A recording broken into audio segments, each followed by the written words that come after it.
Captain Jake Morrison stood on the bridge of the U.S. Liberty and watched stars streak past the viewport as his ship dropped out of faster-than-light travel. The year was 2387, and humanity had just made contact with something bigger than they ever imagined. Ahead of them stretched Nexus Prime, the capital world of the Galactic Federation. The planet glowed like a jewel against the black of space, covered in massive cities that spiraled up into the atmosphere, like silver towers reaching for the heavens. Ambassador Lisa Carter walked onto the bridge wearing her best diplomatic uniform. She looked nervous, but tried to hide it behind a professional smile. This was the most important mission in human history, and everyone knew it. The Federation controlled over 200 alien species across thousands of worlds, and they had been watching humanity for months before finally making contact. Ryan Torres stepped up beside his captain and pointed at the massive space stations orbiting the planet. Each one was larger than any structure humans had ever built, and they seemed to pulse with energy that made the Liberty's sensors go crazy. Alien ships moved between the stations like schools of fish, their hulls made from materials that human science couldn't identify. The communication system crackled to life, and a voice spoke in perfect English, though it sounded strange and mechanical. The Federation had been studying human languages and culture through their long-range sensors, and apparently they were very good at it. A voice belonged to a traffic controller who guided the Liberty toward a docking port on one of the smaller stations. As they approached the docking bay, Jake could see other alien vessels up close for the first time. Some looked like living creatures with organic curves and what might have been breathing holes along their sides. Others were geometric shapes that hurt to look at directly, as if they existed in more dimensions than human eyes could process. A few ships seemed to be made of pure energy held together by invisible force fields that sparkled like captured lightning. The docking process went smoothly, though. Jake noticed that their assigned bay was in what looked like a maintenance section, far from the main diplomatic areas. It felt like being shown to the servants' entrance at a fancy party. Ambassador Carter pretended not to notice, but Jake saw her jaw tighten slightly as they settled into the cramped space. Between two alien cargo haulers, they were met by what the Federation called a greeting committee, but it looked more like a collection of museum specimens. There was a tall crystalline being that looked like living diamond and spoke through vibrations that made the station's walls hum. A floating jellyfish creature communicated through changing colors on its translucent skin. Something that looked like a cross between a spider and a tree swayed on multiple legs. While its leaves rustled with what might have been laughter, the delegation was led through corridors that seemed designed for creatures much larger than humans. The ceilings stretched high above their heads, and the walkways were wide enough for small vehicles. Everything was built on a scale that made humans feel tiny and insignificant, which Jake suspected was exactly the point. They entered a vast chamber, where representatives from dozens of species waited around a circular platform. Ambassador Carter and her small team of human diplomats looked like children who had wandered into an adult gathering. The aliens studied them with what could only be described as amused curiosity, the way people might look at a talking pet that had learned a few tricks. High Chancellor Vexstar of the Corthony stepped forward to address the humans. He stood nearly 3 meters tall, with 4 arms and skin that looked like polished metal. His voice boomed through translation devices as he welcomed humanity to what he called the civilized galaxy. The way he said civilized made it clear that humans didn't qualify for that category yet. The formal presentations began with each major species demonstrating their contributions to galactic society. The ethereals showed how they could manipulate pure energy to create matter from nothing. The Drachmori displayed weapons that could crack planets in half. The crystallites demonstrated computational abilities that could predict the movement of entire star systems. Each display was more impressive than the last, and the message was becoming very clear to the human delegation. When it came time for humanity to present their achievements, the chamber fell silent. Ambassador Carter spoke about human art and music, their literature and philosophy, their achievements in space travel and planetary colonization. She talked about human diversity and their ability to adapt to different environments. Her words echoed in the huge chamber and seemed small and inadequate compared to the displays they had just witnessed. A sound that might have been laughter rippled through the assembled aliens. The jellyfish creature's skin flashed with what the translation system interpreted as amusement. The tree spider thing rustled its leaves in what was definitely the alien equivalent of chuckling. Even the dignified crystallites seemed to find something funny about humanity's presentation. Admiral Zeph Call of the Drakmori warrior race stood up to address the humans directly. His species looked like armored bears, with faces full of sharp teeth and eyes that glowed red in the chamber's lighting. He explained that the Federation had been watching humanity's development and had some concerns about their primitive nature and violent tendencies. The Admiral presented what he called generous terms for humanity's integration into galactic society. Humans would be restricted to their home solar system, and perhaps a few nearby worlds that nobody else wanted. They would be allowed limited trading rights under strict supervision. Military expansion would be completely forbidden, since humans were clearly too aggressive and unpredictable to be trusted with serious weapons. In exchange, humanity would be protected by the Federation's military might and allowed to provide entertainment services to the more advanced species. Human music and stories were apparently considered amusing novelties that might have some cultural value.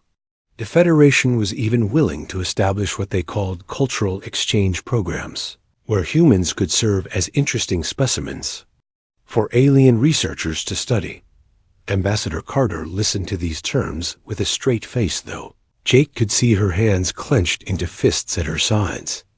When the Admiral finished speaking, she politely requested time to consult with Earth's government before giving an official response. The aliens found this request quite entertaining, since they couldn't imagine any rational species refusing such generous offers from their obvious superiors. High Chancellor Vexstar granted the humans 6 months to consider the Federation's proposal. He made it clear that this was an exceptional courtesy, since most primitive species were given much less time to accept their place in the galactic order. The chamber filled with sounds that the translation systems couldn't properly interpret. But that felt distinctly like mockery. As the formal session ended, the human delegation was escorted back to their ship through the same service corridors they had used earlier. Along the way, they passed groups of alien beings who stopped their conversations to stare at the humans with what looked like barely contained amusement. Jake heard fragments of translated comments about soft pink mammals and pathetic battleships. That made his blood boil.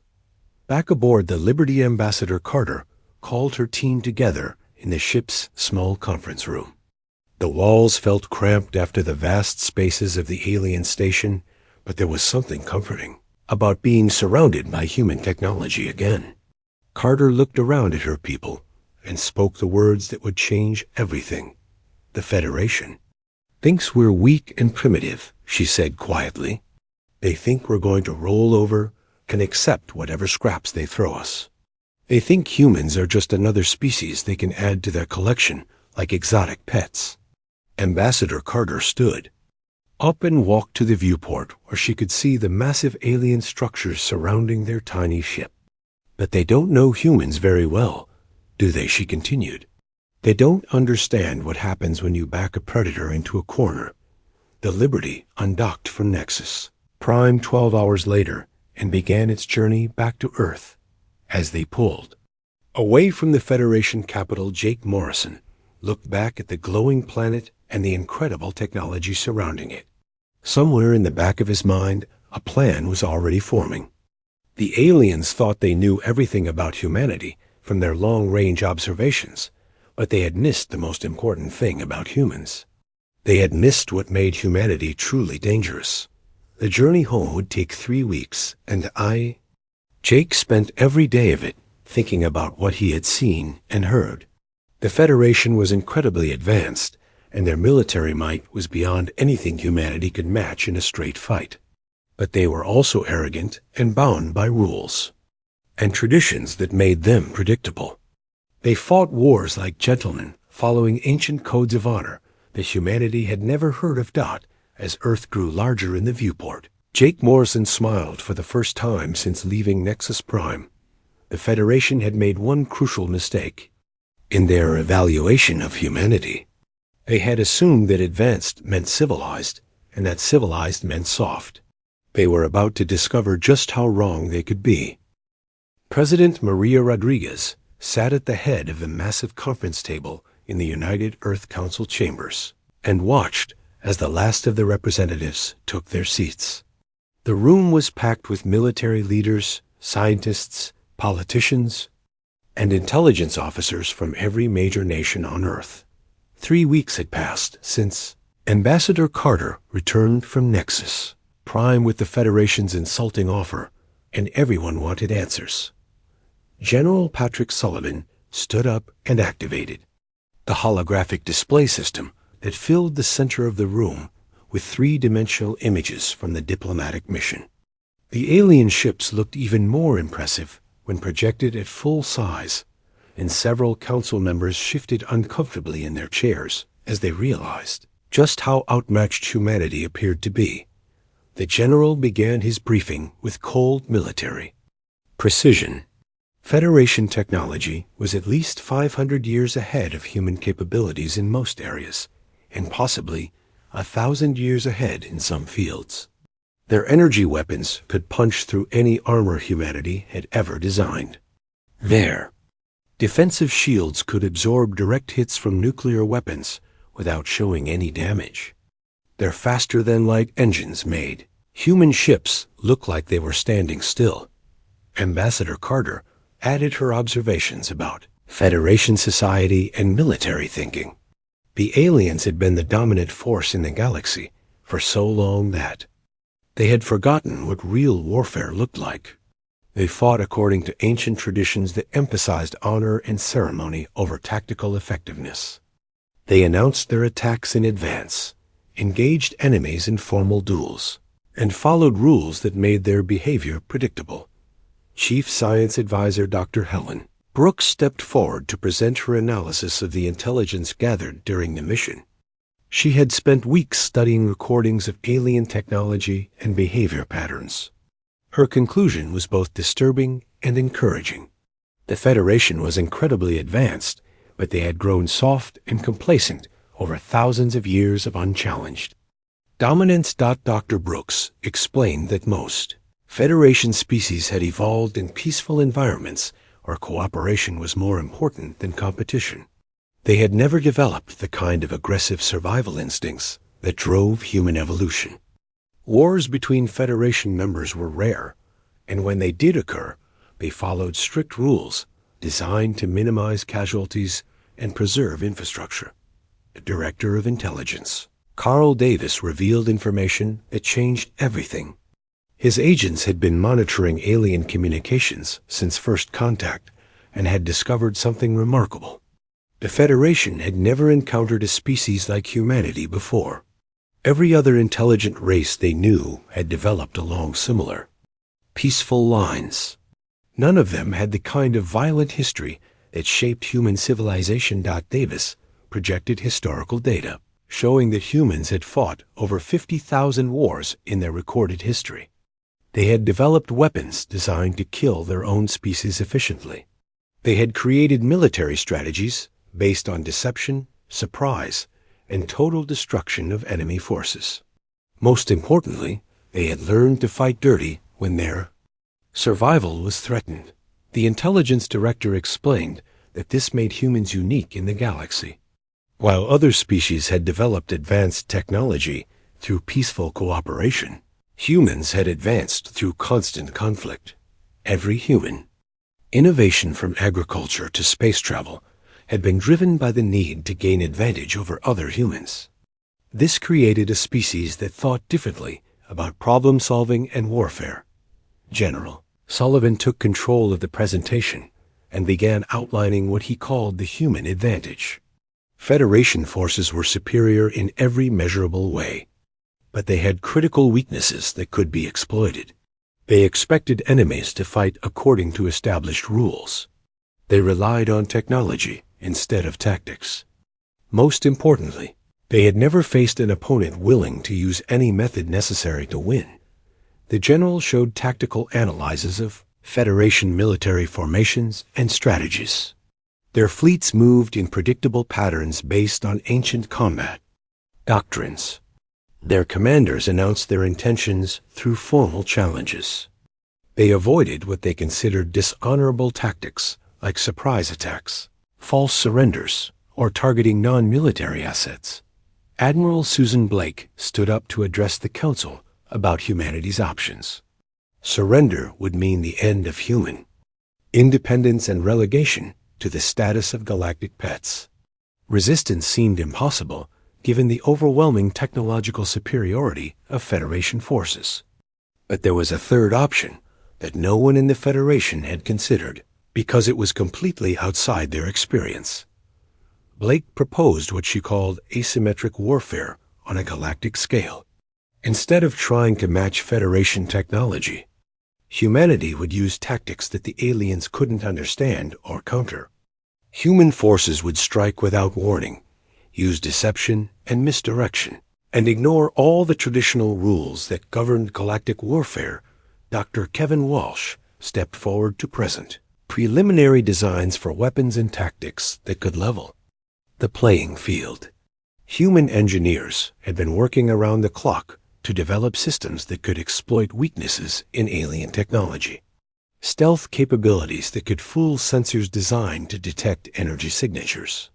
Weapons that used kinetic energy instead of the exotic particles that alien shields were designed to deflect. The most promising development was what Walsh called adaptive camouflage technology. By studying how Federation sensors worked, human engineers had found ways to make ships appear as something completely different or disappear entirely from alien detection systems. A human warship could look like a harmless cargo vessel or even empty space to Federation scanners.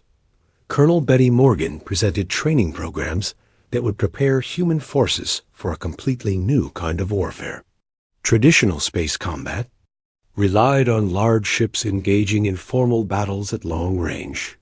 Human tactics would emphasize small unit operations, infiltration, and psychological warfare designed to break enemy morale rather than just destroy their ships. The training programs combined techniques from human special forces, submarine warfare, and guerrilla fighting. Soldiers would learn to operate behind enemy lines for months at a time. They would master the art of appearing harmless while gathering intelligence and sabotaging enemy operations. Most importantly, they would learn to think like predators hunting prey instead of warriors fighting honorable duels. President Rodriguez listened to all the presentations before calling for a vote. The choice was simple, but the consequences would affect all of human history. They could accept the Federation's terms and become a protected but powerless species forever. Or they could reject the offer and fight a war they had almost no chance of winning through conventional means. That the vote was unanimous. Humanity would not submit to galactic servitude.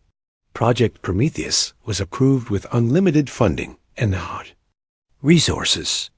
Every human military, scientific, and industrial capability would be focused on preparing for war against an enemy that controlled most of the known galaxy. Work began immediately on retrofitting human ships with new stealth and weapons systems. Existing vessels were modified to carry the adaptive camouflage technology and experimental weapons designed to penetrate alien defenses. New ships were built from the ground up using principles that prioritized concealment and surprise over raw firepower. Training centers were established on remote worlds, where human forces could practice the new tactics without being observed by Federation surveillance systems. Soldiers learned to think like criminals and terrorists instead of traditional military personnel. They studied deception, sabotage, assassination, and psychological warfare techniques that would have been considered war crimes in conflicts between human nations. Intelligence networks were established throughout human space and beyond.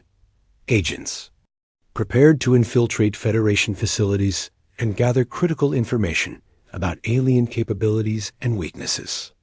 Communication systems were hardened against detection and interception.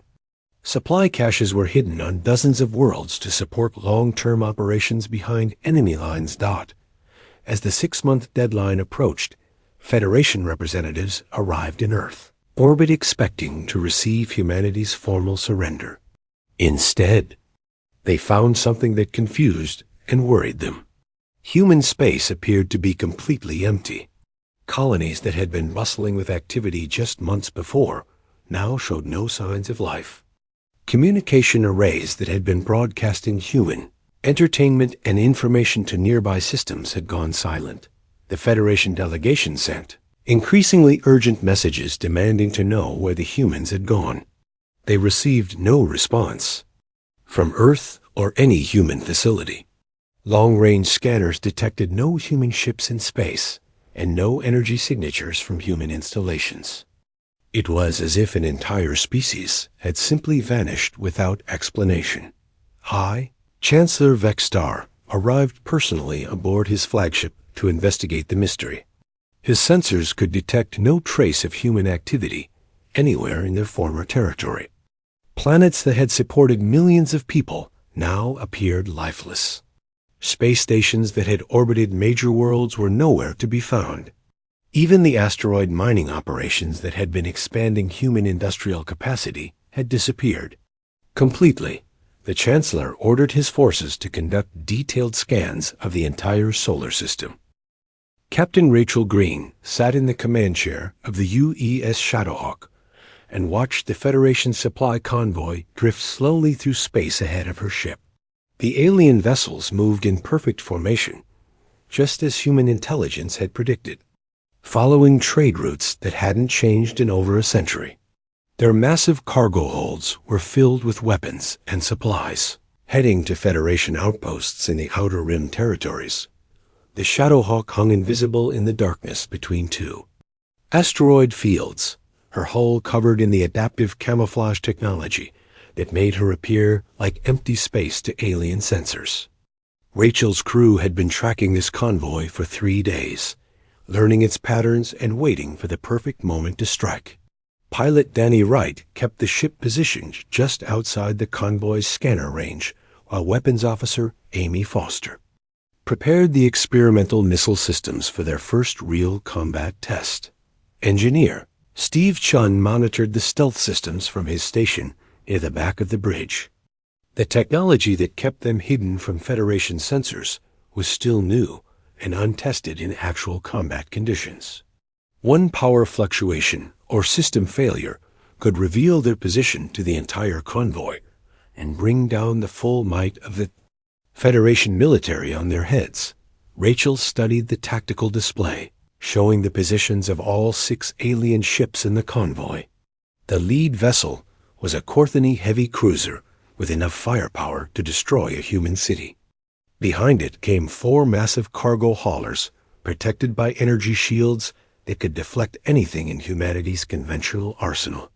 A single Drakmori escort fighter brought up the rear, its pilot probably bored from months of routine patrol. Duty through supposedly safe Federation space, the convoy had stopped for what appeared to be a routine navigation check near a pulsar that interfered with long-range communications. It was exactly the kind of opportunity that human forces had been trained to exploit. The aliens were following procedures that made them predictable while being far enough from help that no one would hear their distress calls. Rachel gave the order to attack, and the Shadowhawk came alive with deadly purpose. Amy Foster launched a spread of kinetic missiles that had been designed specifically to penetrate Federation shield technology.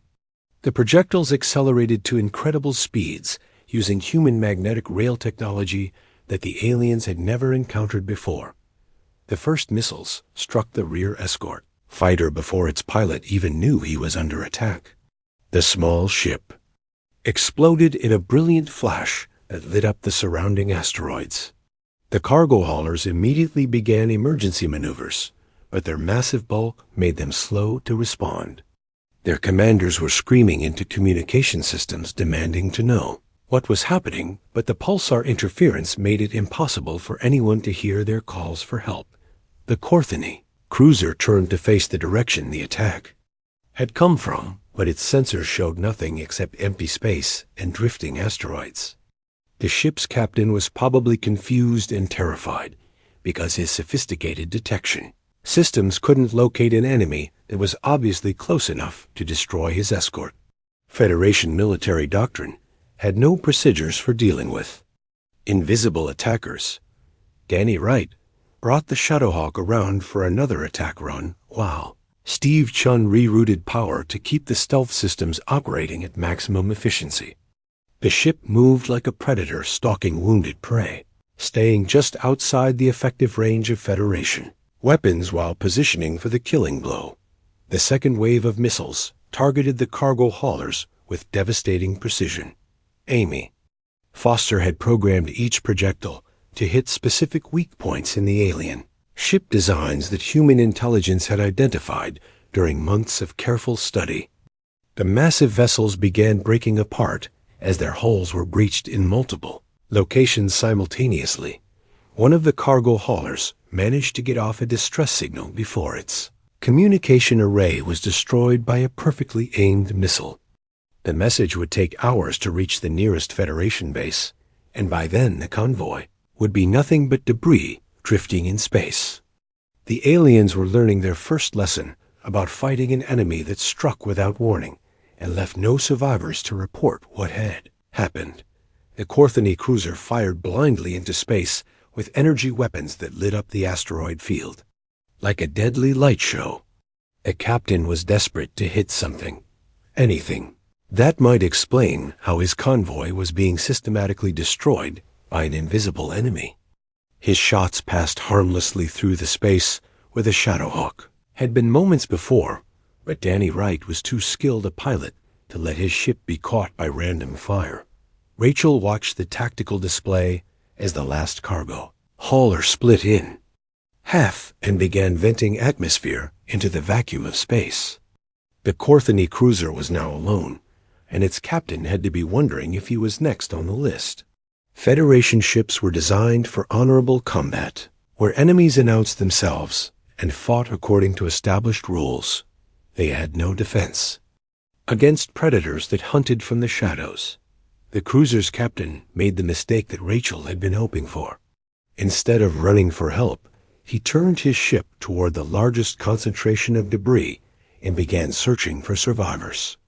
It was exactly the kind of honorable behavior that Federation military tradition demanded, but it also made him a perfect target for the Shadowhawk's final attack.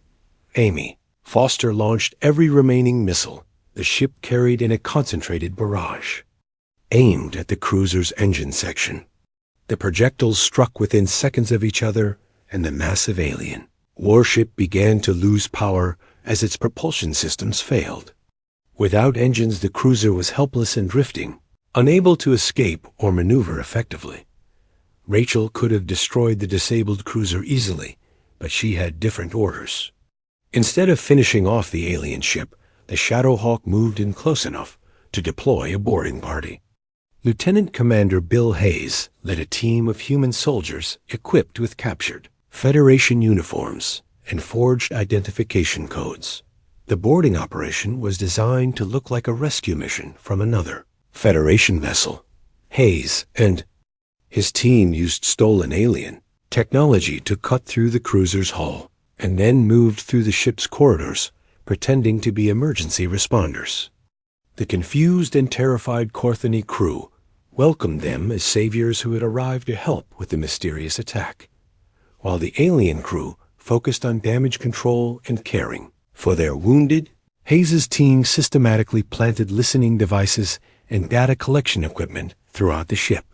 They also downloaded critical information from the cruiser's computer systems, including fleet movements, patrol schedules, and communication codes that would be invaluable for future operations. The human soldiers spent 2 hours aboard the alien vessel gathering intelligence while maintaining their cover as rescue workers. When they were finished, Hayes activated a series of small charges that had been disguised as emergency repair equipment. The explosions were carefully timed to look like secondary damage from the original attack rather than deliberate sabotage. Cruiser broke apart slowly as its structural integrity failed in multiple locations. Hayes and his team used the chaos to return to their shuttle and escape before the ship's final destruction. To any outside observer, it would appear that the cruiser had succumbed to damage from the mysterious attack rather than being destroyed by human saboteurs. Shadowhawk departed the battle site without leaving any trace of human involvement. Steve Chun activated cleaning protocols that eliminated any evidence of their presence from the surrounding space. The adaptive camouflage system made the ship invisible again as it moved away from the debris field that had once been a Federation supply convoy. Similar attacks were happening throughout Federation space as human forces implemented the strategy that Admiral Blake had developed during the preparation phase. Small stealth ships like the Shadowhawk were striking at supply lines, patrol squadrons, and isolated outposts with devastating effectiveness. Each attack followed the same pattern of sudden violence, followed by complete disappearance. Federation commanders were beginning to report strange incidents throughout their territory. Supply convoys disappeared without explanation. Patrol ships failed to report in at scheduled intervals. Communication relays went silent for no apparent reason. Outposts stopped responding to routine check-ins. In every case, search teams found only debris and no clues about what had caused the destruction. The aliens were completely unprepared for this kind of warfare. Their military doctrine assumed that enemies would reveal themselves and fight according to honorable traditions. They had no procedures for dealing with attackers who struck without warning and vanished without a trace. Most importantly, they had no experience fighting an enemy that was willing to use deception and stealth as primary weapons. Admiral Zeph Call of the Drakmori received increasingly desperate reports from across Federation space. His subordinates described mysterious attacks that seemed to come from nowhere and leave no evidence of the attacker's identity. Ships were being destroyed by weapons that Federation sensors couldn't detect. Personnel were disappearing from supposedly secure facilities. Even heavily defended installations were reporting security breaches by unknown intruders. General Paul Anderson stood in the war room aboard the hidden human command station and studied the holographic display showing Federation territory. Red markers indicated successful human attacks, while blue dots showed alien military positions. The pattern was clear to anyone who understood predator behavior. Human forces were systematically isolating and weakening Federation defenses before moving in for larger kills. Lisa Johnson received her orders through encrypted channels that the Federation couldn't intercept. Her squadron Wolfpack Alpha consisted of 5 stealth ships that had been tracking the movement of Admiral Creathan's battle group for over 2 weeks. The alien fleet was heading toward what they believed was a safe resupply depot in the Vega system where they planned to rest and refit after months of patrol duty. The Federation admiral had no idea that human forces had been watching his every move since he left Nexus Prime. His ships followed predictable routes and maintained communication schedules that made them easy to track. Most importantly, his crew had grown complacent from years of unchallenged dominance in space that belonged entirely to the Federation. Lisa's ships hung in the darkness beyond the Vega system's outer asteroid belt and waited for the perfect moment to strike. The alien fleet would arrive in 6 hours and begin their resupply operations during what the aliens considered their rest period. It was exactly the kind of vulnerability that human forces had been trained to exploit. Captain Dave Miller piloted the UES Wraith through the service tunnels of Kepler Station, wearing a stolen Federation maintenance uniform. His team had spent weeks preparing false identities and forged authorization codes that would let them move freely through the massive space station. The facility was one of the Federation's most important shipyards, and its destruction would cripple alien military production for months. The infiltration had begun 3 days earlier when Miller's team arrived at the station aboard a disguised cargo ship carrying what appeared to be routine supplies. Federation security was designed to detect military threats and energy weapons, but they weren't looking for saboteurs disguised as ordinary workers. The aliens couldn't imagine that anyone would be crazy enough to attack such a heavily defended facility from the inside.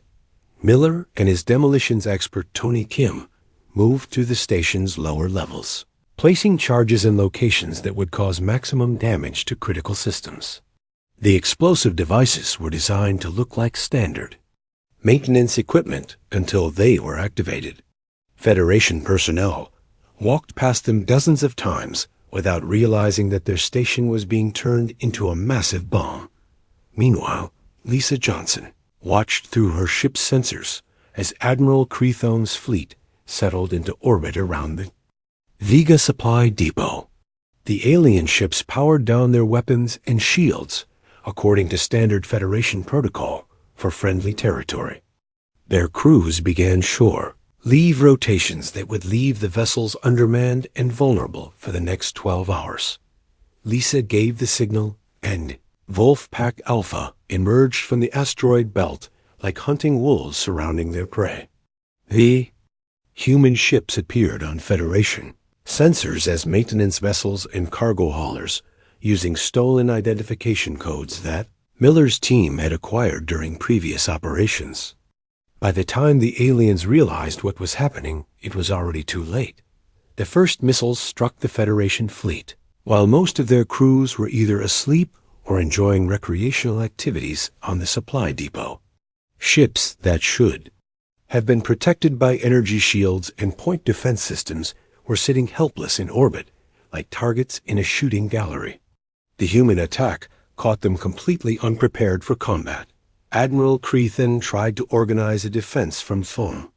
His flagship, but his communications were being jammed by human electronic warfare systems that the Federation had never encountered before. His officers were panicking as they watched their escort vessels explode one after another, while being unable to identify the source of the attacks at the same time. Dave Miller activated the charges his team had planted throughout Kepler Station. The explosions began in the station's power core and spread outward through critical systems like a deadly chain reaction. Emergency bulkheads sealed automatically, but they couldn't contain the cascade failure that was tearing the massive facility apart from within. The station's reactor went critical and created an explosion that lit up the Vega system like a new sun. The blast destroyed not only Kepler Station, but also 3 Federation warships that had been docked for repairs. The remaining alien vessels were caught in the expanding debris field and suffered heavy damage from chunks of metal traveling at incredible speeds. Lisa Johnson pressed her advantage and ordered her ships to target the crippled Federation fleet. With everything they had, human missiles designed to penetrate alien armor struck vital systems with surgical precision. The alien ships began breaking apart as their hulls were breached in multiple locations simultaneously. Admiral Crethon watched in horror as his entire battle group was systematically destroyed by an enemy that seemed to know exactly where to hit for maximum effect. His flagship was the last vessel still fighting, but it was surrounded by human ships that moved like a pack of wolves bringing down a wounded animal. The Admiral tried to surrender, according to Federation military tradition, but the human forces ignored his communications. They had learned from studying alien behavior that accepting surrender would only give the enemy time to call for reinforcements. Instead, they continued their attack until the flagship joined the growing debris field that had once been a proud Federation fleet. The psychological impact of the Vega system attack spread through Federation space faster than the speed of light. News that an entire battle group had been destroyed while resupplying at a supposedly secure facility sent shockwaves through alien military commands. If nowhere was safe from human attacks, then traditional defensive strategies were completely useless. Major Chris Taylor coordinated Operation Nightfall from his hidden command center in the Outer Rim territories. 12 Federation outposts across 3 sectors were about to discover what happened when humans decided to hunt in packs. Each target had been carefully selected and studied for weeks to identify weaknesses that could be exploited. The attacks began simultaneously across hundreds of light years of space, as human forces struck with the coordination of a single predator mind. Some outposts were hit by direct assault, using ships that appeared from nowhere and disappeared just as quickly. Others fell to infiltration teams that had been living undercover among alien populations for months. One outpost reported that their security systems had been compromised by what appeared to be a computer virus, but was actually human agents who had gained access to their networks. Another facility simply went silent during a routine shift change as human soldiers eliminated the entire garrison without raising any alarms. The most devastating attack occurred at a Federation intelligence center where human operatives had been working as translators and analysts for over a year. When Operation Nightfall began, they revealed their true identities and systematically destroyed every piece of classified information in the facility before vanishing into the civilian population. Federation commanders tried to respond to the coordinated attacks, but they were hampered by communication failures and false intelligence that human agents had been feeding into their systems for months. Emergency reinforcements were sent to locations where attacks had already ended, while the real human forces struck at completely different targets. High Chancellor Vexstar received reports of the disasters from his command center on Nexus Prime and realized that the Federation was facing something far more dangerous than a primitive species throwing a tantrum.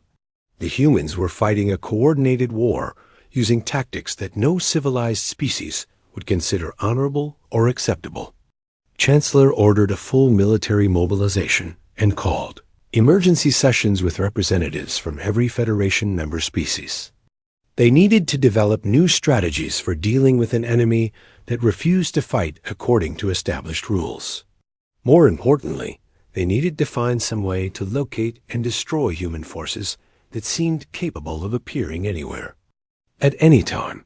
But the Federation's problems were only beginning to multiply as reports came in of human agents operating inside their most secure facilities. Personnel who had been trusted for years were revealed as enemy spies. Computer systems that controlled everything from life support to weapons were being sabotaged from within. Even the communication networks that connected Federation worlds were compromised.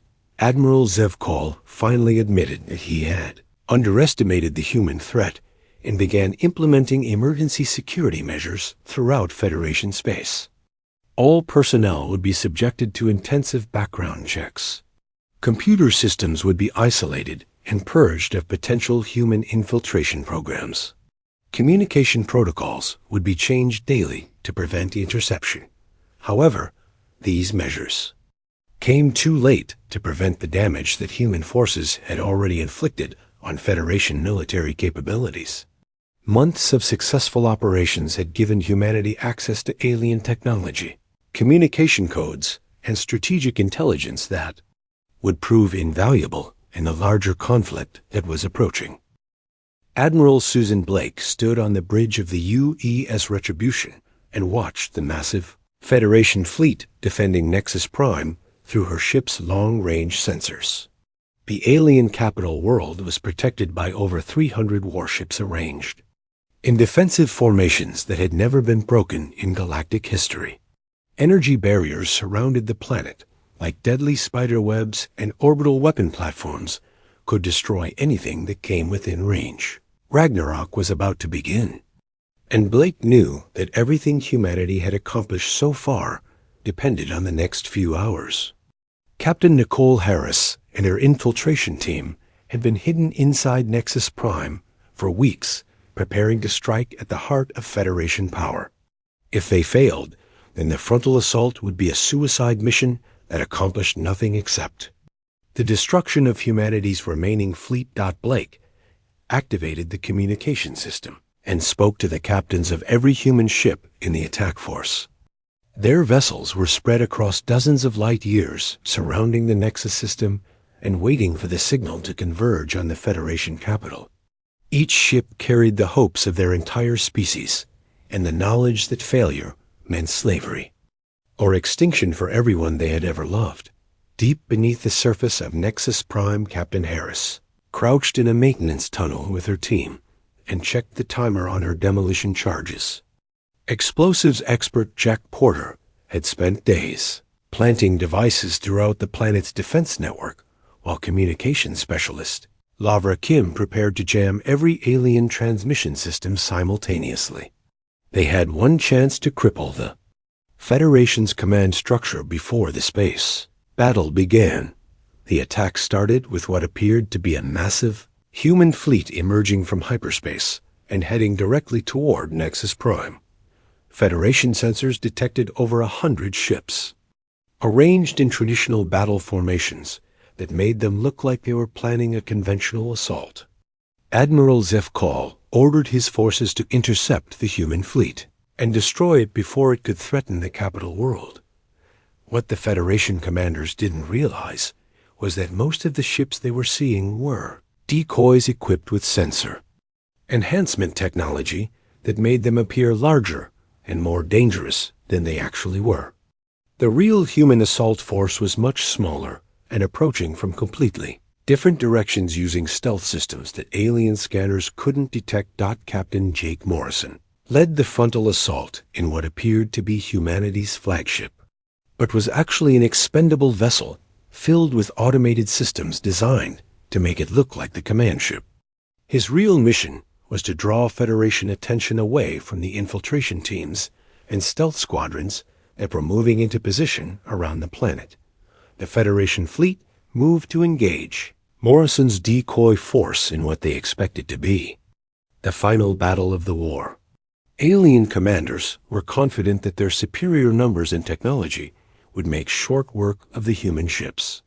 They arranged their vessels in ceremonial formations designed to demonstrate Federation power and allow for an honorable victory over the primitive humans. At that moment, Harris activated her charges, and Nexus Prime's defense network began to fail in cascading explosions that spread across the planet's surface. Orbital weapon platforms went silent as their control systems were destroyed. Energy barriers flickered and disappeared as the generators that powered them overloaded. Communication arrays stopped functioning as human saboteurs emerged from their hiding places throughout the capital. Admiral Zeph Call watched in horror as his supposedly impregnable defenses crumbled around him. Emergency reports flooded in from across Nexus Prime, describing simultaneous attacks on every critical installation. His command staff was panicking as they realized that humans had somehow infiltrated the most secure planet in Thorns. Federation Space. Commander Ryan Torres led a strike team that emerged from the underground transport system directly into the Federation military headquarters. His soldiers moved through the building with deadly efficiency, eliminating alien personnel and destroying command centers that coordinated fleet movements across the galaxy. Within minutes, the Federation's ability to control their own forces had been severed. The real human attack began as stealth ships appeared throughout the Nexus system and struck at targets that were now defenseless without their protective barriers. Captain Rachel Green brought the Shadowhawk out of hiding and targeted the communication relays that connected Nexus Prime to the rest of Federation space. Once those were destroyed, the capital would be isolated and unable to call for help. Blake's main force emerged from concealment and began the systematic destruction of Federation orbital facilities. Human ships that had been invisible to alien sensors suddenly appeared everywhere at once, striking with coordinated precision that overwhelmed the confused Federation defenders. The battle was not a fair fight between equal opponents, but a hunt where predators surrounded helpless prey. General Patrick Sullivan himself led the assault on the Federation High Council chambers, where the galaxy's most powerful aliens were meeting in emergency session.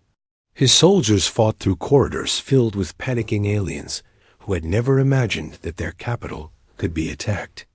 The generals and admirals who had mocked human weakness now faced the reality of human strength. Chancellor Vextar found himself trapped in his command center as human forces systematically destroyed everything around him.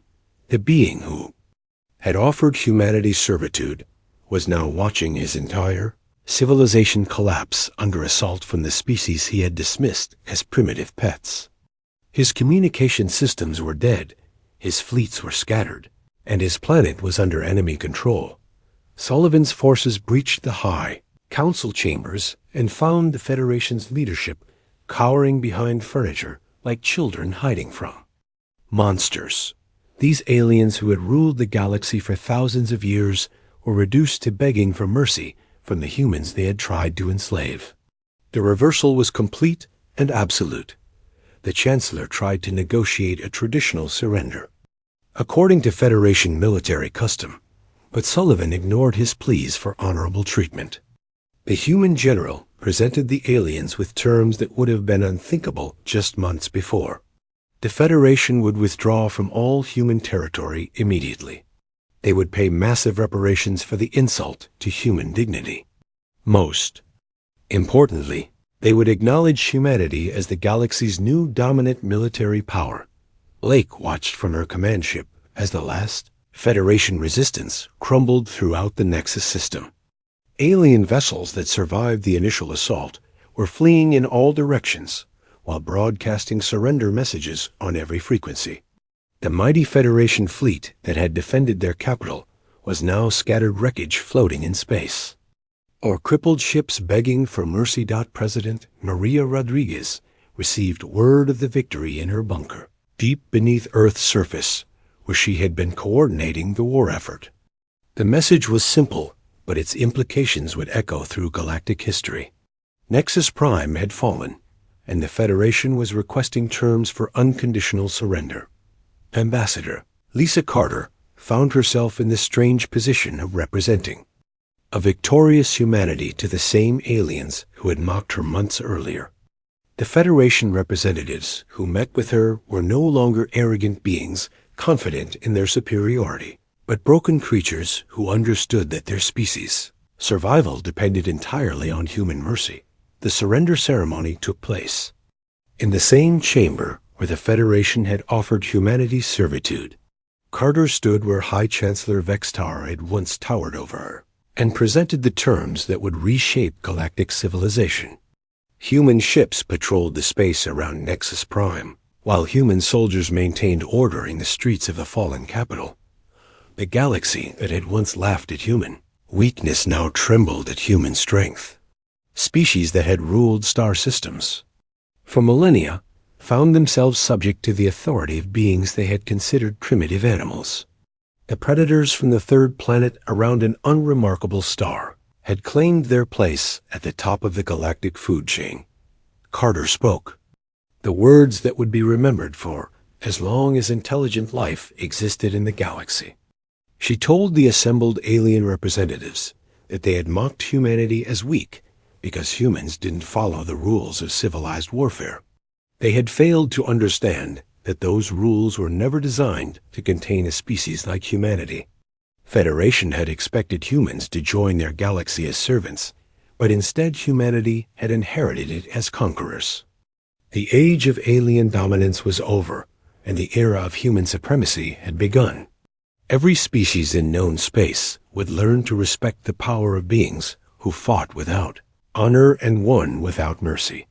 10 years later, Admiral Morrison stood on the observation deck of the UES Never Again and watched human construction crews building the largest military facility the galaxy had ever seen.